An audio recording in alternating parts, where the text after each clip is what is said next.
From Los Angeles to a worldwide audience, this is Boaz Power TV, where we take your life to the next level. Now, internationally known speaker and author, here's Boaz. Hi, welcome to the Power Show. You are part of the Power Nation. Here we take your life to the next level by helping you improve your relationships, your attitude, your finances, and your career. One of the things I teach people in my seminars all over the world is when people ask you, how's life, how's business, what you say next is really important, not so much for them, but for you.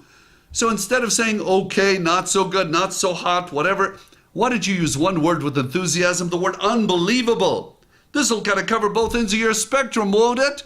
No matter what's going on, this is the truth. But when you do it with enthusiasm, everybody, I guarantee you, everybody will give you the benefit of the doubt and think you're doing great. And when they do a follow-up and say, now, wait a minute, is it really going that good, Boaz? Say, all I can say is, it's unbelievable. How's everything with you? Don't explain. Just stick to your word. Amazing things. Now, this is episode number 43 on Boaz Power TV. I call this one, Become a Good Witness. Become a Good Witness. Now, I don't know if this happens to you, but do you ever have people who keep badgering you to do things, to help them, to take care of things, and they badger and they badger and they badger and they want their way? Well, these are people of, they're members of one particular union, the wrecking crew. And oftentimes they're part of the wrecking crew. See, everybody in your life is part of one of two unions, either the building crew or the wrecking crew, either the building crew or the wrecking crew. Somebody who badgers you is not part of the building crew. They're part of the wrecking crew. And so here's an idea for you. Here's an idea. It encompasses a young lady that I knew, 35 years old, married, young child, lived in the Midwest. I've known her for a while. We'll call her Mary. And Mary's parents apparently very domineering, and her mother always wanted to run everything. Not just Mary's life, but everybody's life. So her mother would call her on a Sunday and say, Mary, you and your husband, your baby are coming over for dinner tonight. Not asking, but dictating. Dictating. You're coming over for dinner tonight. And if Mary would say, well, we had other plans, her mother would say, cancel them. You're coming for dinner tonight. And whatever she protested, it didn't matter because her mother was so determined that she was going to have her way. And so Mary eventually, just to keep from having a worse fight, would give in, and she'd go over there, and everybody would be upset when they finally got home, she and her husband. And she was at her wit's end. She said, we cannot make plans. They never listen. It's always about her, speaking of her mother. So I created this particular concept, and let's see if it might be able to help you dealing with some difficult people. So I said, Mary, the next time your mother calls, just say in a very nice tone, Mom, I wish I could, but I can't. Her mother would continue badgering, I guarantee you. So I told her, just add a little something to it, as her mother says, what do you mean you can't? You always come over. You all need to come over tonight. I prepared a big dinner. You're coming over tonight. I told her just to add, I wish I could, but I can't. And then I instructed her, the more her mother would badger her, just to continue repeating the line. I wish I could, but I can't. Because did you ever notice when you start explaining, you're trying to dig your way out of a hole? And the more you try to dig, the deeper you get?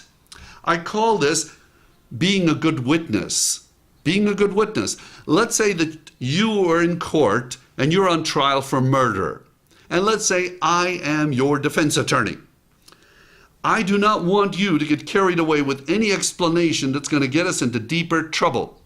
When the other attorney badgers you, and I guarantee you the attorney will, I want you to stick to your line.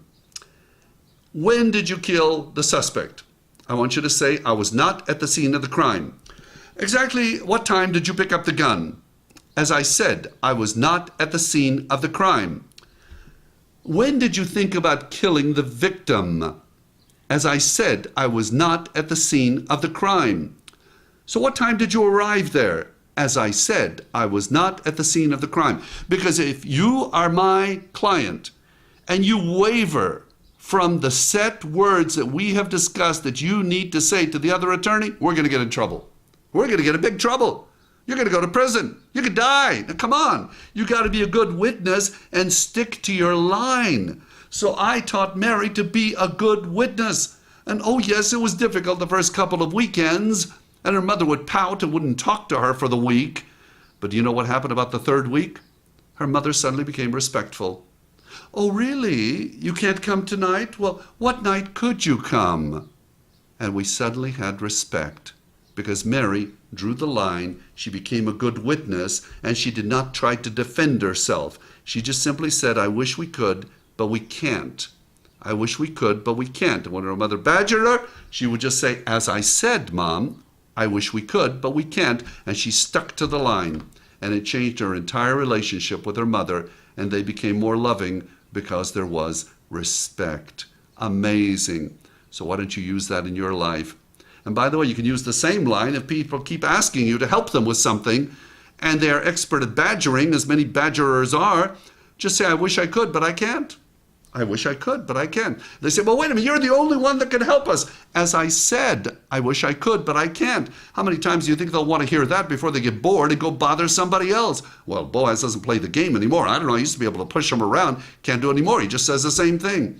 So you're being very nice. And if you could, you would, if you had all the time in the world, but you can't. So it's a very honest line. I wish I could, but I can't. So let's let that help you to take control of your time and your life. By the way, if you like these messages, and many people around the world do, they find them very beneficial, please get 5 of your friends to go to my website, boazpower.com. Get them to subscribe to this free weekly broadcast on Boaz Power TV. And if you'd like some very uplifting, positive messages on some CDs, go to my store, go to my shopping cart on my website, and you'll find a couple of very, very powerful CDs, one for adults for every day of the year and another one for children that really helps them build their self-image. You are special, you are unique, you are destined for greatness, and as of now, you are in control of your time because you are a good witness. You are a champion. Thanks for joining me. Have a powerful day. This has been Boaz Power TV. To comment, see other episodes, or to subscribe to this free broadcast, go to our blog at boazpower.com. That's boazpower.com. We're here to take your life to the next level.